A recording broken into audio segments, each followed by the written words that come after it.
Emmanuel Vier, bonjour, on y est arrivé. Bonjour Marco. Tout d'abord, comment ça va? Comment allez-vous? Bien, bien, très bien. Écoute, on finit le confinement. On confine plutôt agréablement, on a la Wow. chance. Personnellement, on a un jardin, donc on en profite. Voilà, on a cette Wow. chance. Si. Voilà. Vous savez ma situation personnelle comme je rêverais de ce jardin, donc vous pouvez pas en faire un Tu ou plus pas? jaloux que moi. Ça y est, je les ai isolés, ils sont très loin.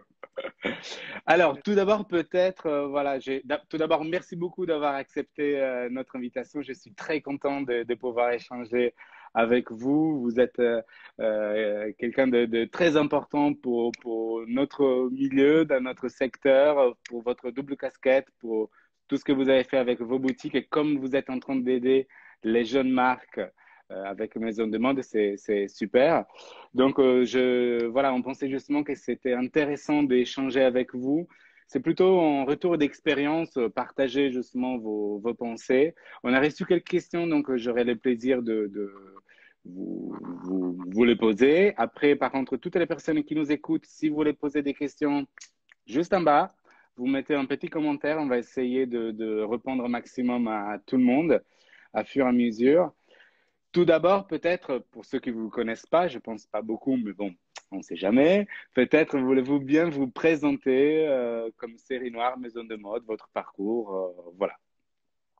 Alors, on commence par toi. On peut présenter Série Noire, créée en 1982, multimarque. Aujourd'hui, on est situé dans un concept store qui fait 400 mètres carrés, multimarque, créateur, passionné, Ah, amoureux ça. du métier. Voilà, donc voilà. Aujourd'hui, c'est Prune. Bon, je parle un peu pour elle aujourd'hui. Enfin, on parle tous les deux pour elle puisque c'est elle qui a repris C'est notre fille. et qui est notre fille, oui, qui a repris. Je vois qu'elle nous suit d'ailleurs. Bisous, Prune. Gros bisous. Et qui a repris, bon, qui peut pas être là, et donc voilà, et qui continue, qui a repris donc Histoire familiale. Oui. Voilà. Et Emmanuel, Moi, je voilà. ne suis pas arrivée en 1982. Je le dis un peu plus tard, quelques dizaines d'années plus tard. Voilà. Et avec Olivier, après qu'on se soit rencontrés, lui faisait que de l'homme au départ. Et on a décidé d'ouvrir la femme à l'étage. Et là, on a commencé directement avec les créateurs, avec Helmut Lang, Jean-Paul Gaultier, Paul Cat, Plein Sud à l'époque, Oui. avec Michel Perry, Patrick Cox. Enfin voilà, c'était le début, le lancement en réalité de ce qui était vraiment ce qu'on appelle maintenant les créateurs Exact. noirs. Ouais, c'était cette époque-là. Donc ça date 93 effectivement. Et on était dans une boutique qui était Grand Place et qui est devenue un peu petite et à un moment donné. Et donc on a déménagé pour la rue Le Pelletier qui est à 50 mètres, mais qui est une rue du Vieux-Lille avec tout le charme du Vieux-Lille et dans une boutique où on a un outil de travail qui est quand même agréable. Oui, oui, je pense que vous ne pouvez pas vous plaindre quand même. Un bureau assez sympathique.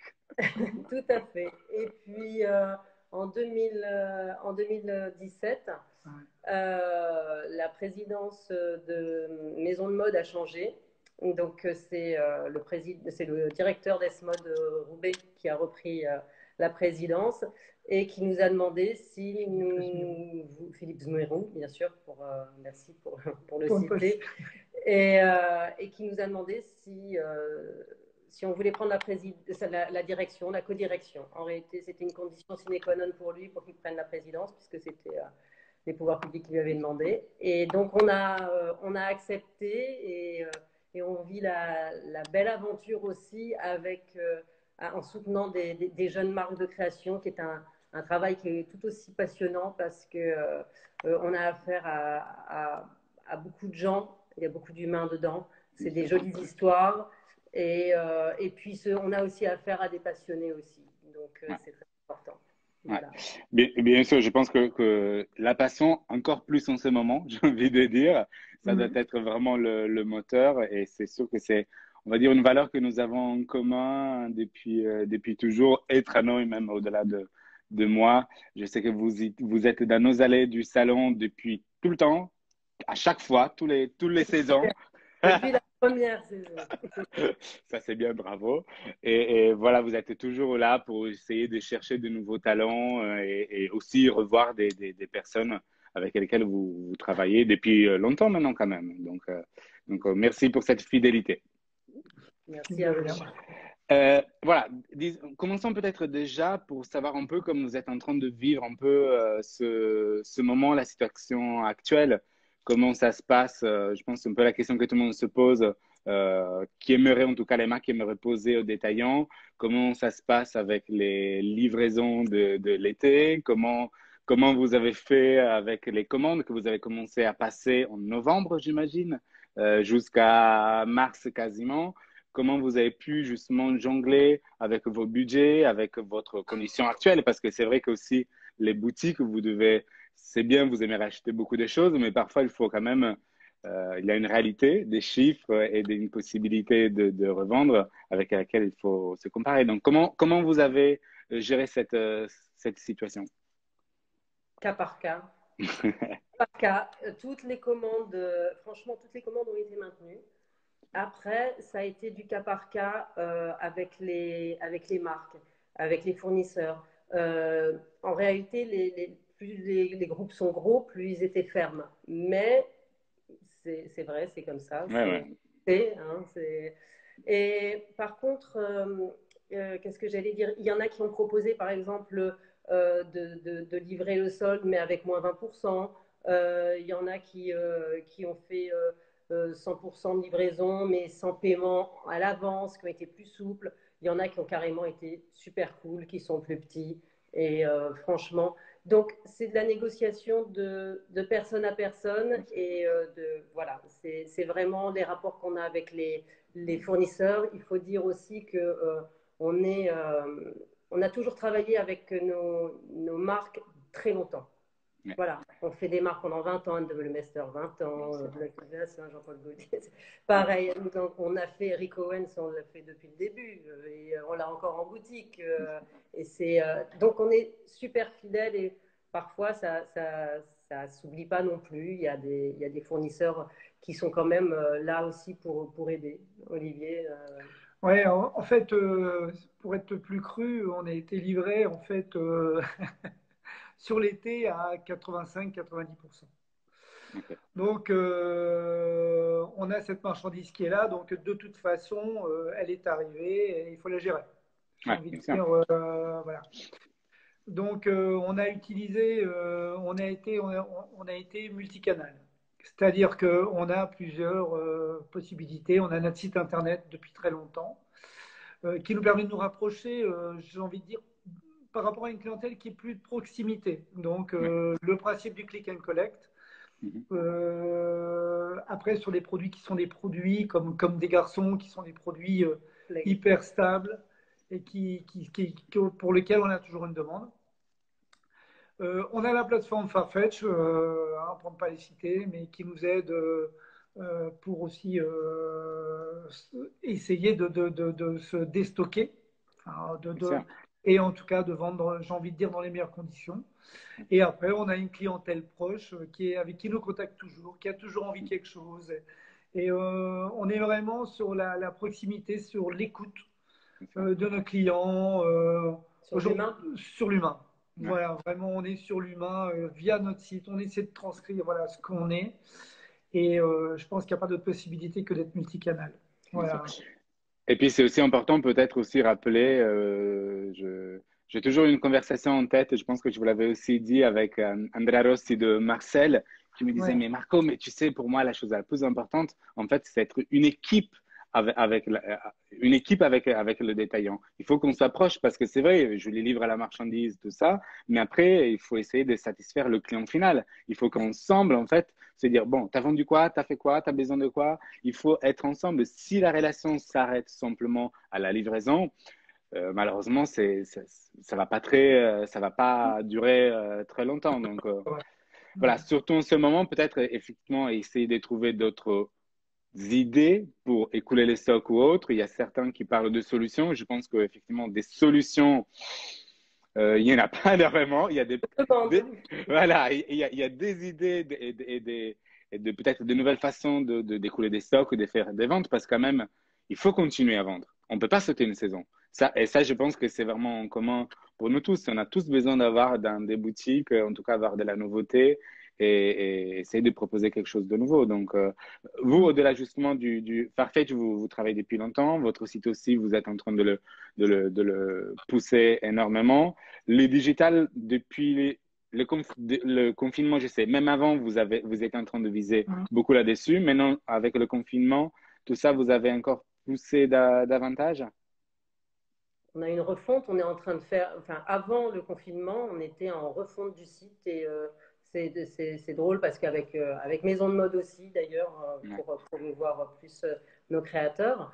Et donc on a une refonte du site. Alors on sait bien, et je veux dire, la Chine est un exemple à suivre de loin.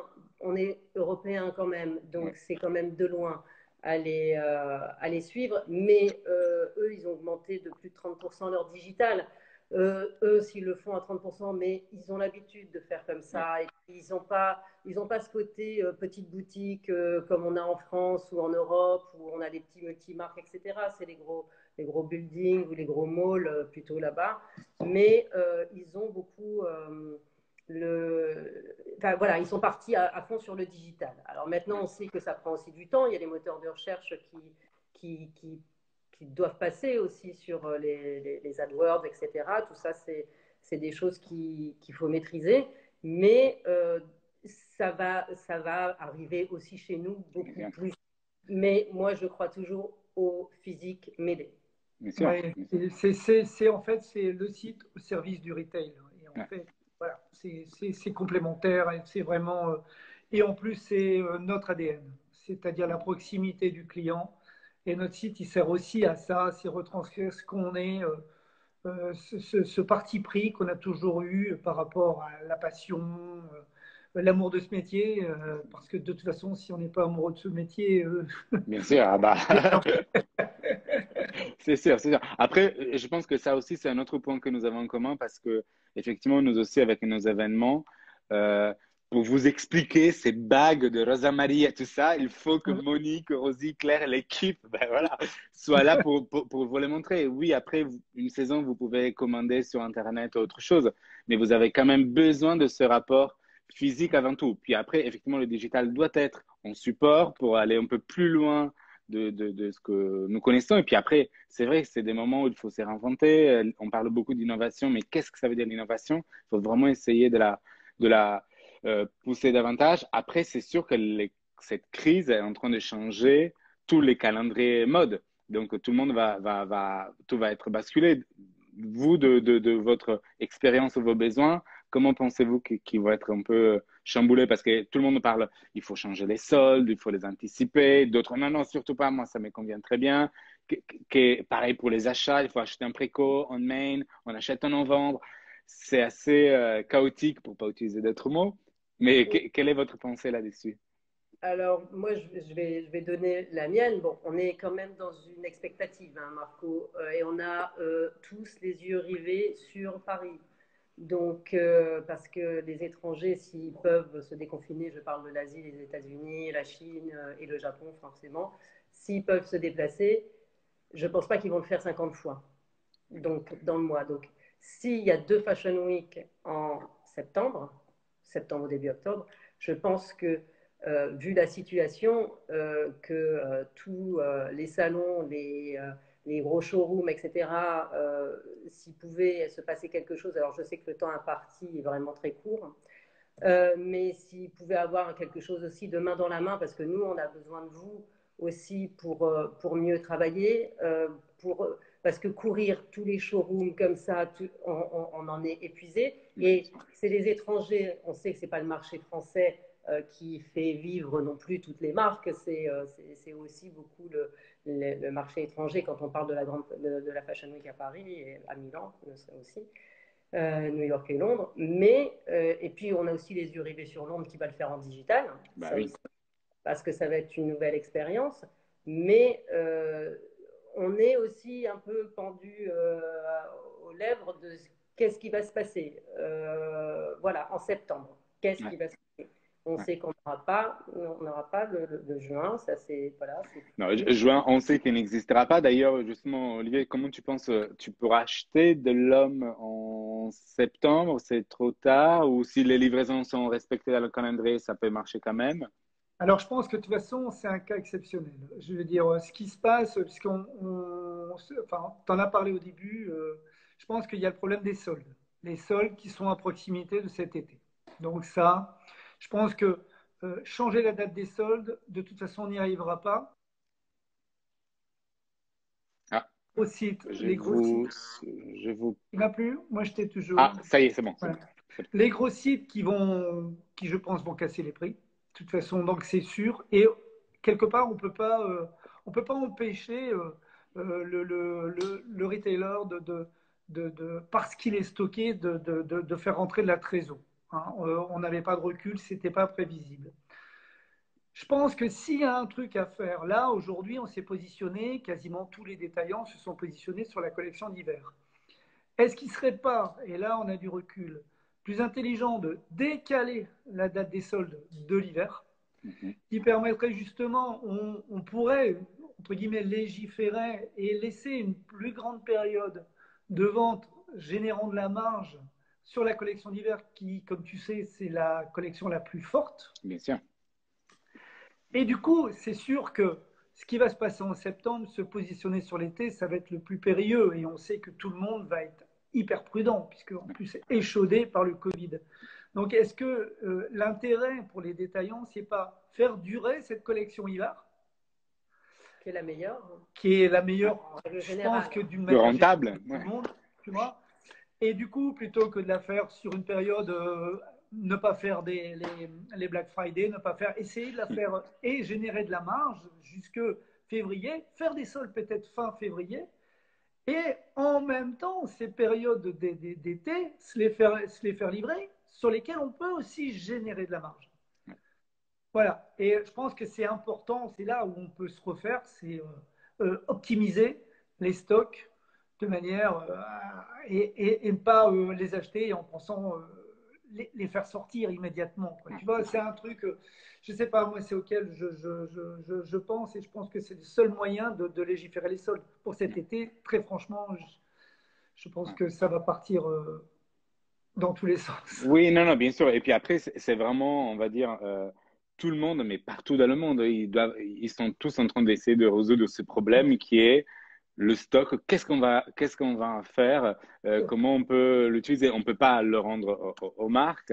On sait qu'elles souffrent, mais aussi les boutiques, on peut pas mettre trop en danger non plus. Donc, il faut vraiment essayer de trouver la bonne balance là-dessus. Et, et est-ce que nous, par exemple, effectivement, ce confinement, parce que nous, en plus, effectivement, on le vit ici en France, mais on l'a vécu aussi quand l'Italie a commencé.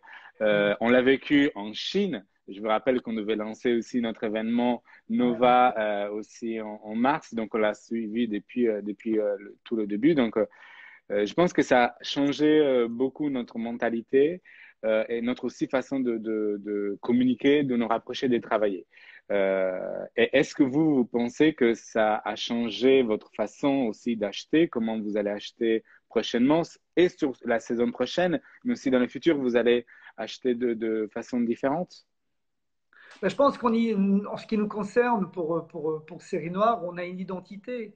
Je veux dire, on aime, comme, bon, je veux dire, il y a des passions, il y a la découverte des nouveaux créateurs. C'est aussi une identité de faire dénicher. L'éclaireur, c'est la même chose. C'est dénicher des créateurs et les faire découvrir. Cette sensibilité qu'on a quand on découvre un créateur, le faire découvrir. Et c'est, si on fait plus ça, euh, on va tous se ressembler, on va être tous pareils. On n'aura plus d'identité et il n'y aura plus de nécessité d'être détaillant avec tout ce que ça sous-entend. Ouais. C'est également pour ça que chez Maison de Mode, je veux dire, il faut que la jeune création, on les pousse à faire de la différenciation aussi à un moment donné parce qu'ils vont eux, faire du local, il va y avoir le côté responsable, ils sont beaucoup plus là-dedans. C'est des choses qui défendent depuis bien longtemps et c'est nous, notre raison d'être, de les soutenir parce qu'ils n'ont pas les moyens de faire fabriquer partout, Oui. pour la plupart, etc. Donc, ça va leur donner raison, tout ce qui se passe maintenant avec l'actualité, les petites séries, le sourcing local, plus de souplesse avec les paiements aussi, parce que bah voilà, c'est pas facile pour eux de produire. Et je pense que si aussi ces petits-là donnent une valeur ajoutée à des boutiques qui ont des marques assez assises, où il faut sortir des gros budgets, etc. Pareil, je m'informe aussi pas mal. Et au Japon, Chine, ils disent qu'ils vont jusque 50% de leurs achats en local. C'est énorme. Au-delà des gros qui sont en Europe, les Français et tout ça, ils vont quand même aller rechercher du local. Donc ça ce serait peut-être un moyen pour les jeunes marques de se différencier, en tous les cas de faire une place. Et il faudrait peut-être leur faire une place aussi pendant la Fashion Week où on pourrait retrouver voilà, on sait ce qu'on va chercher là-bas. Dans ce lieu-là, on va chercher de la jeune création et voilà, et ce sera une partie du budget moindre, mais en tous les cas, on continuera à promouvoir ça parce que ce sont ceux de demain aussi. Hein. Mais bien sûr. Donc, effectivement, vous savez, on entend, tout le monde a assez a peur. J'ai cherché un synonyme, mais c'est la peur aussi un peu que nous avons tous dans la tête. Mais il y a aussi beaucoup de marques qui viennent de commencer ou qui sont en train de se lancer, qui ont peur, qui disent ah non, il vaut mieux attendre. Moi, justement, j'essaie aussi de leur dire profitez justement de ce moment-là pour essayer de proposer quelque chose de différent. Il n'y a rien de mieux. Vous vous souvenez, même en 2008, c'était le moment parfait. Je sais que c'est facile à dire, mais c'était le moment parfait pour essayer de nouvelles choses. Parce que les gens ont une ouverture mentale qui est complètement différente et ils sont prêts aussi à recevoir de nouvelles choses. Si vous deviez vraiment donner un conseil aux jeunes marques que vous suivez aussi avec Maison de Mode Lille, quel est, à part cela, vous avez des conseils que vous aimeriez vraiment pour essayer de les pousser encore plus vers la création? Plus vers la création, ça c'est du cas par cas en réalité. Ça va dépendre de leur force, etc. Il faut qu'ils essayent de s'asseoir un peu plus sur le digital, t'en parlais en début. Et je pense que c'est vrai pour tout le monde et c'est vrai aussi notamment pour eux. Et nous, on en a pas mal chez Maison de Mode qui se concentrent sur le digital. Comme pendant le confinement là, eh ben, ils ont redoublé. Nous, on redonne des coachings énormément sur le digital le 13 et le 17 aussi. Là, on en redonne là-dessus sur du digital. Il est super d'ailleurs votre programme de coaching. Peut-être pour les personnes qui nous suivent, vous pouvez expliquer déjà Maison de Mode, quelle est la mission principale et justement l'essence aussi de l'activité. Il se marre. Ça n'a jamais été aussi vrai puisque Maison de Mode existe depuis 2007. C'est une association et c'est un accélérateur de talent en réalité et qui aide les jeunes marques de création à se promouvoir dans leur parcours économique. Et bon, ben voilà, d'évolution en évolution. Et là, on est là pour les soutenir. Et là, avec la crise, on a redoublé de disponibilité, de vigilance, de proximité. Voilà, il y a tout le côté humain qui se retrouve aussi là-dedans. Il y a toute l'information qu'on a pu leur donner. Parce que moi, j'ai passé mon temps à leur passer des informations dont ils avaient besoin pour essayer de se débrouiller, mais ils ont tous des statuts différents, donc des aides potentielles différentes. Donc, bon, on a été vraiment un stimulateur, je pense, pour eux. On a pris des nouvelles. Olivier appelait régulièrement au téléphone pour prendre des nouvelles. On a fait des newsletters régulières pour informer, des stories, etc. Donc, voilà. Et on a intensifié effectivement les coachings de ce fait-là, le 13 et le 18, je me suis trompée, pour les Google Ads et le MailChimp. Et on a fait des campagnes aussi qu'on a détournées parce qu'on les avait faites avant le confinement. Oui. Et on les a mises sur la création, en réalité, la liberté de la création. Et ça, on ne pourra jamais l'arrêter. Et c'est vrai, parce que si on tue un créatif, Si on l'encadre, on va plus Il réussir. meurt. Bah oui. C'est ce que j'avais envie de lui dire. Qu'est-ce qu'on peut leur dire? C'est garder votre identité. Ouais. Soyez vrai. Et Différenciant. soyez vrai. Je crois qu'on ne peut pas plus parler dans cette période que d'être vrai, d'être humain. Ne pas être sincère. Je crois que c'est ce que les gens attendent, que ce soit le client in fine, que ce soit le créateur par rapport à vos messages qu'il veut transmettre via sa collection, vous, en représentant les salons, ce qui est, c'est la sincérité, être vrai. Nous avec Maison de Mode. Non, mais c'est vrai. Mais c'est vrai. Avec Série Noire, et c'est vraiment, je crois qu'il faut quelque part ne pas la sincérité, la proximité, l'humanité.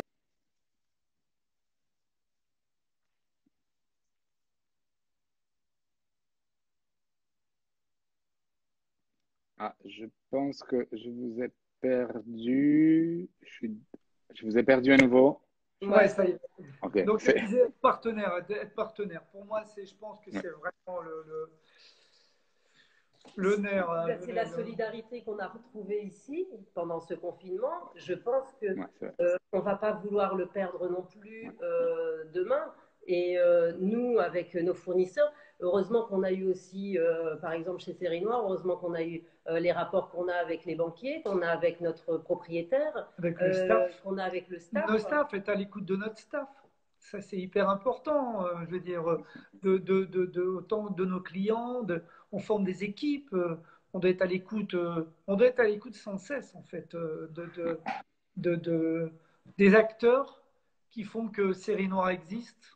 Que je pense que de toute façon, vous, Marco, vous fonctionnez un peu pareil. Il y a tout ce côté, je veux dire, on est à l'écoute et c'est comme ça, c'est ensemble qu'on pourra s'en sortir. Et on apprend les uns des autres. On apprend tout le temps que des uns des autres.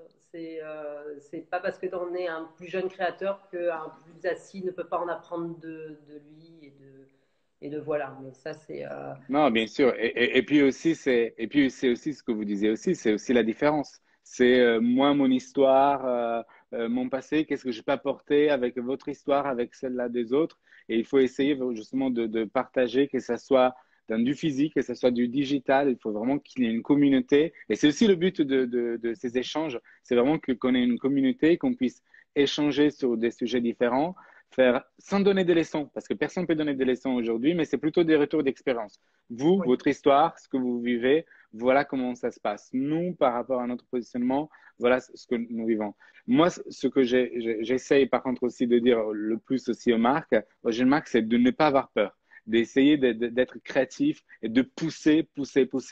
Vous pensez que ça va pas se vendre? Parfois, c'est les pièces qui vont se vendre le plus. Et ayez les palle en italien on dit, pour essayer justement d'aller un peu au-delà. Après, c'est vrai qu'en ce moment assez particulier, il y a beaucoup de gens qui disent ah, je vais faire une collection beaucoup plus petite, je vais prendre simplement mes styles carry-over, mes continuatifs, n'est-ce pas, et je vais rajouter un peu de couleur, mais pas grand-chose. Et d'autres qui vont dire ah non, justement, je vais essayer de pousser encore plus dans la folie. Vous, qu'est-ce que vous attendez de voir dans ces prochaines Fashion Week un peu fofolles? En tout cas, vous avez envie de voir quoi? Vous avez besoin d'avoir plus de sécurité, d'être plus sûr, ou justement, vous avez quand même envie et soif de folie, couleur et la fête? Je crois que tu sais comment ça fonctionne. Je veux dire, il y a des choses qui te permettent de générer du chiffre, de générer de la marge. Et tu as aussi toutes les marques qui te permettent d'avoir ton identité. Et ces marques-là, il faut qu'elles soient fortes et tu as envie d'être étonné. Et c'est toujours ce nerf enfin, le nerf, notre ADN, c'est cette passion de retrouver des marques et de les faire aimer à nos clients. On a envie d'être étonné. Je pense qu'on a envie d'être étonné et je pense qu'il va y avoir, ça risque d'être très créatif, justement. Ouais, tant mieux. Ça peut être super, hein. Ça peut Ouais. être vraiment super, je souhaite. Hein. Il y a une chance qu'on a chez Série Noire, c'est que, alors, à part pour moi maintenant depuis 3 ans, puisque je suis à la direction de maison de mode, mais je reste aux achats de Série Noire, en femme en tous les cas, avec ma fille, avec notre fille, Prune. Et et Olivier aux achats hommes aussi, qui serait parti avec Prune également. Et donc, on est aussi bien au terrain, mais on est aussi dans les collections. Ouais. Et donc, on peut aussi prendre des photos avec plein de clients qu'on connaît et on fait ça. On dit, tiens, est-ce que tu aimes ça? Est-ce que tu aimes ça? Est-ce que tu aimes ça? Alors, c'est un travail, mais on a aussi... on peut sentir aussi des choses, ce vers quoi on doit tendre. Des fois, on peut être étonné, on se dit, oh ben non, ça ne va pas me fonctionner. On passe à notre staff qui dispatche à ceux qui ont dans leur contact et ils disent, ah mais non, mais moi à fond, c'est celle-là, c'est en vert, c'est... Bon, ok, ben, en fin de compte, c'était... Et c'est des bons indicateurs parfois, et c'est ça ce qui nous apporte aussi les clients quand on disait on devait s'apporter tous les uns les autres. Ben, c'est ça, on leur fait un service, parce que qu'est-ce que vous voulez? On peut là vous l'acheter si vous voulez, comme vous le voulez. Et puis, ils nous font des retours aussi derrière. Et ça, c'est de la confiance. C'est vraiment de la confiance parce que nous, on achète avant, bien sûr. S'ils ne veulent pas payer derrière, bon, bah, mais ça n'arrive pas. Ouais. Ça n'arrive pas. Quand même. Ça peut arriver, hein, de toute façon. Oui, oui, mais bon. Mais globalement. Je sais qu'elle a déçu vous. Vous savez. Vous savez très bien. Est-ce que vous avez quelque chose d'autre, un autre message que vous voulez passer aux créateurs? Mais il y a aussi des boutiques qui nous suivent. Moi, évidemment, je conseille à tout le monde d'aller regarder le site de Série Noire, de regarder au maximum, de suivre aussi le compte Instagram. Regardez aussi Maison de Mode, c'est très intéressant. Regardez bien le programme, tous les événements. Il y a des événements physiques auxquels j'ai eu la chance d'assister qui ont été super avec une organisation, une équipe parfaite. Mais aussi, regardez aussi les événements online et toutes les initiatives. Et surtout, n'hésitez pas, n'ayez pas peur de participer et de donner votre avis. Ok. Bah, pour les événements, pour ce qui est d'aider les créateurs, nous, par rapport à Maison de Mode, normalement, on a un gros événement qui est en septembre, qui s'appelle les 48 heures, auquel tu as assisté d'ailleurs. Oui. Et là, on est quid avec le digital. Voilà. Je pense que comme pour les achats, on va déjà déconfiner. Je pense que ça va être du step by step. On va déconfiner. On va voir où on en est. Juin, juillet, août, on va déjà savoir peut-être comment on va acheter, comment en une seule fois, pas une seule fois. Tout septembre, ça va être concentré sur les événements, comment les faire, comment les penser. Ben, on va falloir essayer d'anticiper là maintenant. On voit que tous les festivals de cinéma vont se faire de façon digitale. Je veux dire, ça veut aussi dire certaines choses. Première vision, c'est plus compliqué parce que les matières, on doit toucher ça, mais ils pensent aussi à digitaliser une partie pour pouvoir réseauter, etc. Donc, tout le monde va s'y mettre aussi dans les événements pour voir. Donc, on va essayer aussi de tenter une expérience aussi avec du digital. Parce qu'en physique, ce sera compliqué. Pour l'instant, c'est 5000 personnes et normalement, on fait 15 000 personnes dans ces événements-là. Donc voilà. Et pour Série Noire, je pense aussi Comment ça va se passer justement? Il y a justement une question de Mathis. Je la vois, je l'ai vue. Comment ça va se passer physiquement pour essayer des vêtements? Je sais qu'en Italie, je vous épargne tous les détails, mais apparemment, il faut désinfecter les vêtements avec l'azote. C'est la folie. Quelle est la situation en France, pour vous? Écoute, déjà, on est en train de préparer. Déjà, il y a toute une partie où on en profite, on fait quelques travaux de peinture. En fait, on veut accueillir à mort, vraiment être très, très, très. Recevoir les clients. Ça, c'est la première chose. Après, respecter toutes les règles des gestes barrières. Donc, au niveau des mètres carrés, respecter les mètres carrés, les recevoir, enfin tout ce qui est gel, enfin tout ça. Qu'est-ce qui va se passer? Il y a la possibilité, lorsque les vêtements sont essayés, c'est avec les défroisseurs. D'accord. Ça, c'est La vapeur d'eau la vapeur, qui est ouais. très chaude Ouais, et qui fait à ouais. 90 degrés qui tue le virus. Pareil, Karcher à vapeur pour les cabines. Ouais, pour, ouais, ça désinfecter les cabines. mais c'est pratique, quoi. Je veux dire, c'est assez rapide. C'est faisable, en tout cas. Voilà, parce que ce Ouais, que je vous disais, en Italie, on parle de désinfecter les vêtements à l'azote, pour vous dire. C'est un peu. ouais, merde, l'azote, non, on n'a pas entendu Bon, parler. tant mieux, tant mieux. Nous, c'est plus avec la Steamer, vapeur. ouais, vapeur d'eau. Après, pour être très franc, comment ça va se passer, on ne le sait pas, Marco. Enfin, je veux dire, je l'ai vu, la question.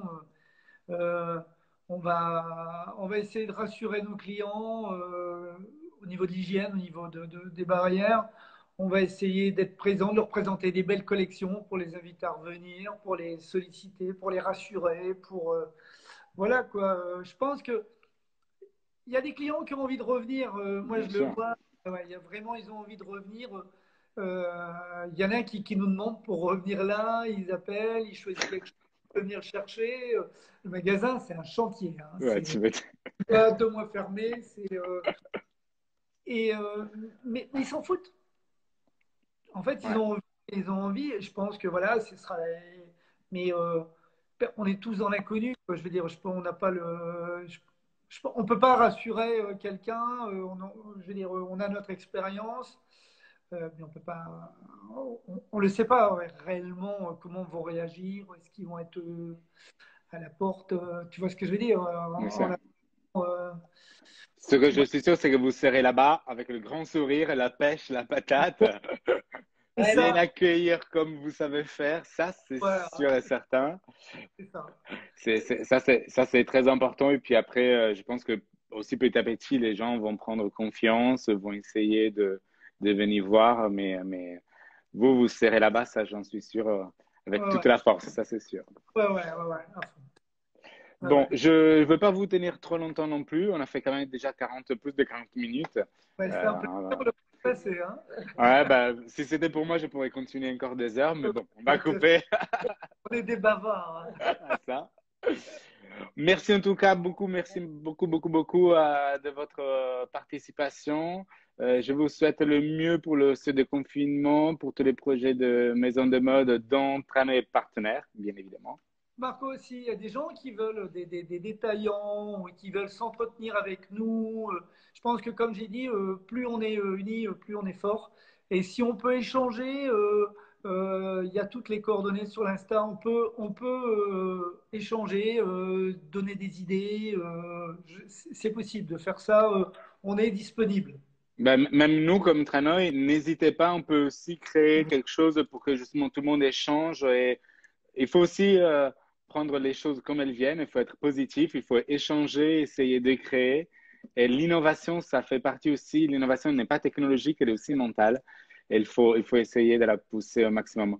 Nous, de notre côté, normalement, je vais faire encore notre live jeudi avec une marque. Donc, j'invite évidemment tout le monde. En attendant, bon courage à vous, bon courage pour l'ouverture.